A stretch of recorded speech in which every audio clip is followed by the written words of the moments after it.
chama-se 1.2 o sistema radicular. O sistema radicular é o conjunto de raízes, várias raízes, mas nós chamamos de sistema radicular, esse conjunto. Nós temos dois tipos, né, de sistema radicular, de conjunto de raízes, chamados de pivotante e fasciculado.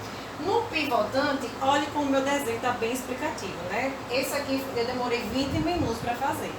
E esse aqui eu demorei 30, viu? Bem difícil, bem parecido com os desenhos que Mirelle faz, com certeza.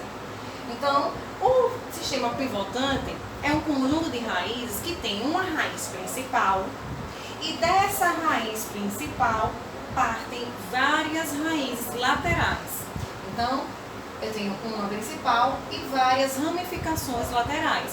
É uma raiz, é um conjunto de raiz do tipo pivotante. E a fasciculada? A fasciculada, eu não tenho essa diferença de raiz maior, principal, menor, não. Elas têm praticamente o mesmo tamanho. Então, ó, elas têm praticamente o mesmo tamanho. Eu não tenho uma raiz principal, certo? Então, quando eu tenho um conjunto de raiz desse tipo, ela é fasciculada, tá? Gente, ainda falando de raiz, falamos de função, né? Fixar o vegetal, absorver substâncias do solo, seus tipos, né? Onde é que essas raízes estão? Se elas estão dentro do solo, se elas estão fora, se elas estão em ambiente aquático. As tuberosas, o sistema radicular. E para a gente finalizar a raiz, eu quero falar sobre as especialidades da raiz. Então, as raízes, elas vão ter algumas particularidades, algumas especialidades. Está na página 251 e 252. Então, pega o livro, abre nessas duas páginas. São três especialidades que a gente vai estudar agora nesse momento, que são os manguezais, as raízes aéreas e os austórios. Vamos começar falando sobre os manguezais. Acho que muitos de vocês já viram, já passaram ou já viram, né? Sabem o que é um manguezal. E o manguezal, ele é um ambiente que tem pouco oxigênio. Então, é um ambiente pobre em oxigênio. As raízes que estão ali naquele ambiente, elas precisam buscar oxigênio da atmosfera, já que esse ambiente ele é pobre em oxigênio. Então, esses manguezais, eles possuem raízes aéreas, ou também chamadas de pneumatóforos. Então, quando vocês abrirem lá na página 251, tá falando de manguezais e tem lá grifadozinho, raízes, né, aéreas ou pneumatóforos. O que é isso? As raízes, elas crescem para cima, para fora do solo. Então a gente vê às vezes, né, um monte de coisinha assim no manguezal, parecendo que tá espetando, né? Ó, várias coisinhas assim para cima. E ali justamente, ali nada mais é do que raiz, que ela cresce justamente assim para cima, para fora do solo. Por quê? Porque ela tem que pegar o oxigênio que está na atmosfera, já que aquele ambiente ele é pobre em oxigênio. Lembrar disso em manguezais. As raízes aéreas, como o exemplo aí das orquídeas, que eu acho lindíssimas, né? São maravilhosas. As raízes aéreas, já que elas estão expostas, elas têm uma característica importante. Elas vão ter várias camadas de célula para estar protegendo contra a perda excessiva de água nessas raízes.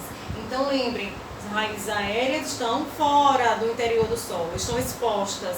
E é fácil a gente lembrar, elas precisam ter essa característica de várias camadas celulares para proteger, por exemplo, contra a perda excessiva de água. E como exemplo, eu coloquei aqui para vocês, são as orquídeas, que muitos de vocês conhecem.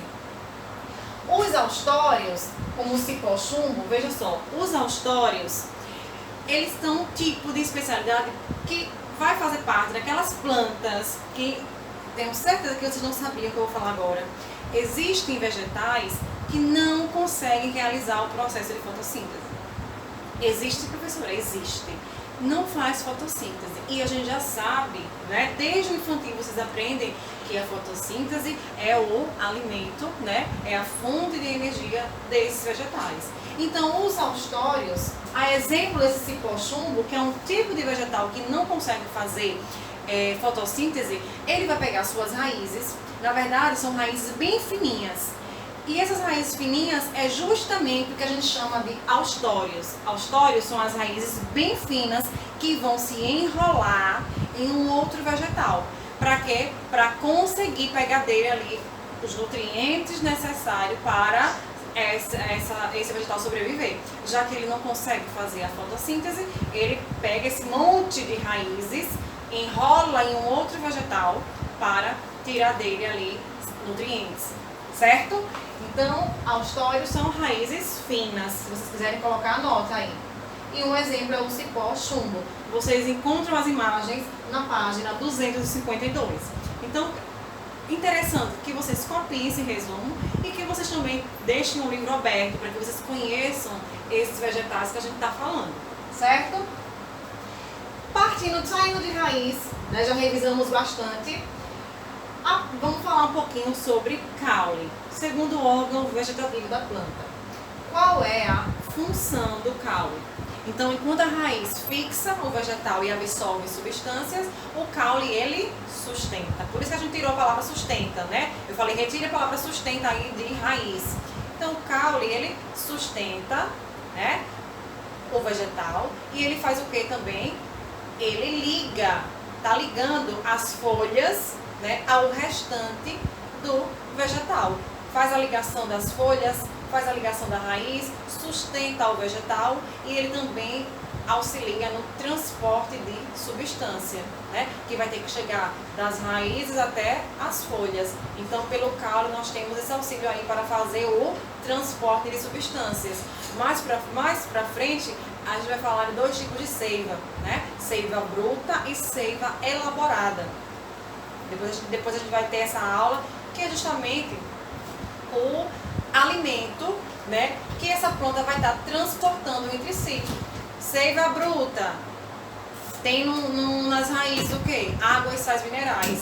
Mas é só a raiz que precisa de água e sais minerais? Não. Todo vegetal precisa. Então, essa água e esses sais minerais, através de um sistema de seiva bruta, ele vai ser levado, né, transportado das raízes até as folhas. E quando a planta faz fotossíntese, nós temos como produto carboidratos. Carboidrato que é fonte de energia, que a gente estudou lá no 8º ano. Então, é só as folhas que precisam dessa energia, desses carboidratos? Não. A gente vai aprender também que não é só as folhas que fazem fotossíntese, né? E aí a gente tem o transporte, eu falo ajudando mais uma vez, desses carboidratos para eles irem das folhas até as raízes na seiva elaborada. Então eu tenho esse sistema de transporte de nutrientes, o caule ajudando a gente nessa parte aí, certo? Mas a gente vai falar depois, tá bom? Porque eu vou falar demais. Então, a função do caule falamos. Os tipos de caule, assim como os tipos de raiz também. Nós temos os caules aéreos, nós temos os subterrâneos e os aquáticos, tá? Que já comentamos aqui, ó, nas raízes, a mesma coisa no caule, tá? Eu coloquei algo em específico para a gente falar desses três tipos, que é sobre os caules subterrâneos. Os caules subterrâneos, eu tenho 3 tipos, que o livro destaca pra gente, porque a gente conhece bastante também, e aí eu destaquei como um livro, né, se estou seguindo aí pra vocês, no nosso resumo. Então, caule subterrâneo, eu tenho essas três observações aí, esses 3 tipos. Tubérculo, bulbo e o rizoma.